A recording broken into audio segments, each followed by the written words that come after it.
And welcome back to Bernama today with me, Sreti Sanusi. And like I promised before we went for a break, we have someone to talk about yoga. So we have Dr. Dhilip Kumar, and he is the International Yoga Director from the Universal Peace Sanctuary, Malaysia. Welcome to the show, sir. Thank you, Sue. Right, so thanks for welcoming me. Thank you. I think he has that, you know, people would know his face. He was on a very popular advertisement. If you notice, he was on the Merdeka. Was it on the Merdeka advertisement? Merdeka advertisement. Right. That was taken about 15 years ago. Right. So he is no stranger to TV, apparently. So today we would like to talk about yoga. I think everybody knows what yoga is, and some of us are doing, like Tamina is doing yoga as well. So what is yoga? What should we know about yoga? Yeah, you see, the thing is, yoga, there's a misconception about yoga. You see, everybody thinks yoga is more of a physical exercise. Okay. So everybody goes to a studio. Right. And in the Western world, they advertise a lot about physical exercise, bending and twisting. Well, that is only a part of yoga, a very small portion of yoga. It's only the physical exercise. Okay. The true meaning of yoga is, if yoga means being a better human being. Okay. Mentally, physically, emotionally. So in other words, yoga brings you to a total balance, mental and physical balance. Okay. So there is a system that you will go through, right? And if you go through this entire system, then you find that you're in peace and harmony within yourself. Right. So and what they're doing nowadays, you see outside a lot of these physical classes that's going on that are not truly yoga classes. Okay. They are not. Wow. They are only what is known as yoga asanas, only physical posture. Okay. So a lot of people, when I run my yoga class, they ask me, Dr. Dhilip, is your class a basic class, intermediate, advanced class? I said, in yoga, there's no such thing as basic, intermediate, advanced. No, because yoga is a way of life. Okay. So who is going to teach you a way of life? Okay. No? Right. Okay, if you come the posture, yes. Yeah. So yoga as per se has a process that you go through where there are certain specialized exercise for mental health, and then for the physical health, and for the emotional health. So when you go through all these three faculties, and then you come to a harmony, a balance. Right. And that is what yoga means. Yoga means union, the mind and the body, unity and harmony within yourself and with everybody. Right. What about the other misconceptions when they say, oh, don't do yoga because it has to do something to do with religion? Well, and you've heard this, I know that. Yeah, see, the thing is, yoga though originated in India, originated in India, just like Tai Chi and Qigong, it originated from China. So yoga has got nothing to do with religion or to a culture or race or whatever. Right. It's a form of physical exercise, a modality of it's an entire system to work on the entire system. Right. So it doesn't belong to any religion, not even any in India. culture. No, nothing. Right. So you see, even the name of the postures, you can give a Chinese name or English name or Malay name or whatever. A posture is a posture. It's only how you term it. So when some of the schools, when they give the Sanskrit names, they think, oh, this is from India. Right. So and that's religion. And some of the teachers, they chant certain mantras, and so that is a misrepresentation of yoga itself. Though it originates from India. Right. So I mean, Tai Chi is yoga. Right. Qigong is yoga. Right. Yoga is Tai Chi. Right. Yoga is Qigong. Right. So it's a form of total wellness and well-being within yourself. Okay. So this is how you work.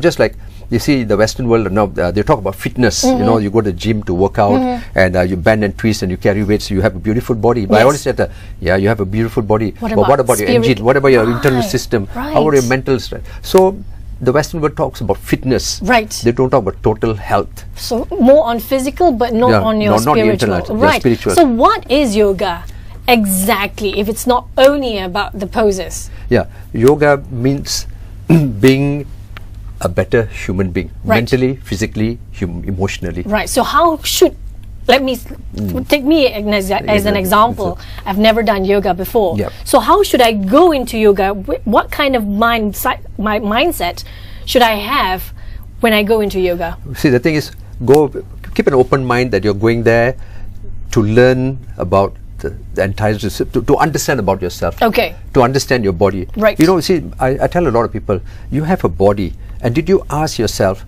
why is your body shaped such? Okay. No, why do you have 5 fingers? Okay. Nature has created 5 fingers. Why not 4? Right. Why not 6? Right. Why 5? Why do you have 2 nostrils, 2 eyes? So in yoga, they explain all this. Why do you have this? Nature is created, and that is what it's all about. So when you go attend a yoga class, it's more to explore within yourself, to understand yourself. Okay. So when you explore within yourself and you understand yourself, then you tend to understand and live in harmony with the forces of nature. Right. See, a lot of people live against nature, and that is why people go into all forms of stress. They get all kind of sickness, diseases and all that. So this is why yoga talks a lot of about being with nature, leading a simple life, simple thoughts, simple food. That's what it's all about. You know? So when I first do yoga, let's say, so I have to come with an open mind, and then let's say I'm open-minded and I've done the breathing techniques and things like that. So when would the postures come in? You see, the thing is, the postures will come. You see, most yoga centers, what they do is we start with the yoga postures first, just to limber up the body, so your joints are supple, your circulation is better, your muscles are more relaxed, breathing, and then what happens first, you work on the physical body to activate your body. So when your body is comfortable, only then your mind is more receptive. You know, if your body is full of aches and pains, then your mind is not receptive. True. You know? True. So the thing is, once your body is comfortable and when your mind is receptive and calm, then you go into the breathing techniques. Now the breathing techniques are important because in yoga, pranayama is 80% of the entire yoga system. As I said, the soul of yoga is pranayama. It's the art of breathing for self-healing. So that's why you sit. And breathing is very important because when you breathe, it's not only breathing oxygen, but you're breathing the prana, the energy, and that helps you to calm your mind, and it alters the brain chemistry. And so energizes the body. Yeah, energizes the mind and the body. So it secretes certain chemicals like in your pituitary gland, the pineal gland, and all that. Because there are so many breathing techniques.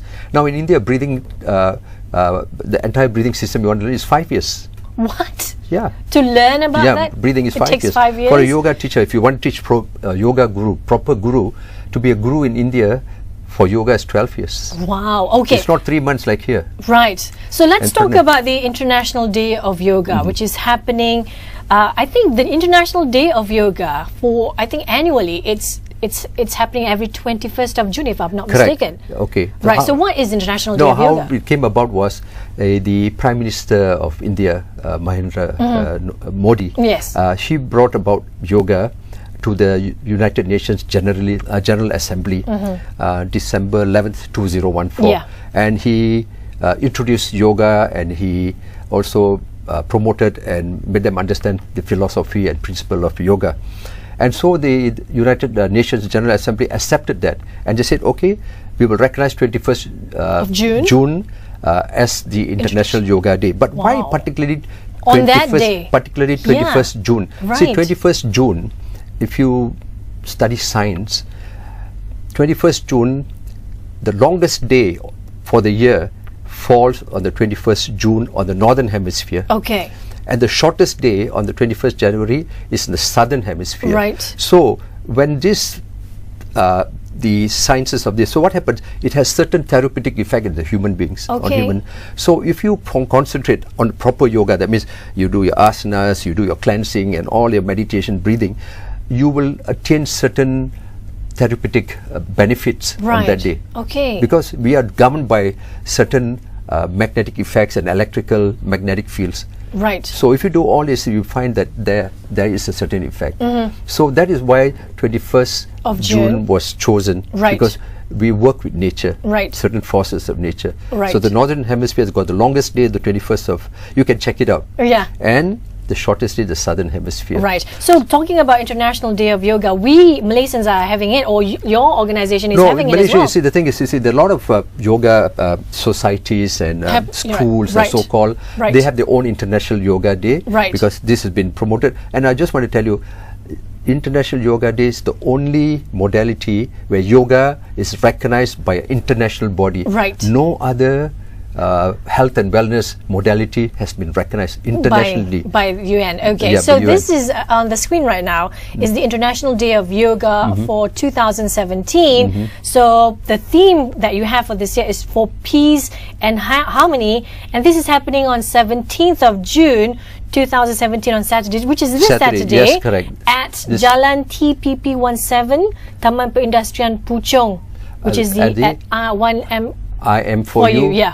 Hall, Puchong. That's right. So we are holding. We are starting off at 7:30 in the morning. So the registration starts at 6:30, and I would like to invite everybody who's watching this program to come over and participate, because it's going to be very educational. We're creating the awareness. So what we're going to do, we're going to get testimonies of some of the students, how yoga has transformed their life, and we're getting a doctor to also to endorse how yoga has, helps in their health and daily well-being, daily life, health and well-being, and also the students will be participating also in this program. They will be doing some yoga poses and whatnot. So it's a 4-hour program. It's going to be a lot of fun, and we're also going to have this laughter therapy. Oh, that's we're going to have laughter therapy because laughter therapy is so popular all over the world. So we're really going to have fun. So, and I would like to invite all of them to come over to enjoy this day. It'll be fun, very it's educational and fun. So for those of you who are interested, you can call up or you can check on the Facebook, if you have Facebook. They have the the number is there. You can call 016-640-5959, and the website is now on the screen.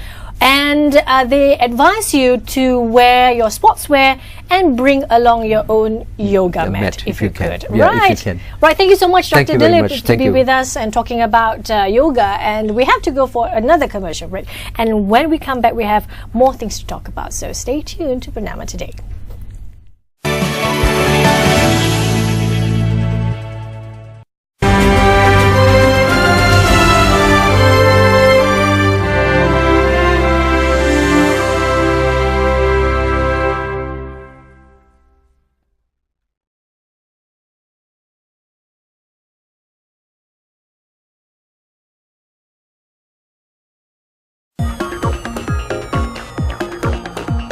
Listen to views of industry captains. Analyze and examine trends and projections. Gain market insights from subject matter experts. Biz Talk every Friday, 8:30 p.m. only on BNC.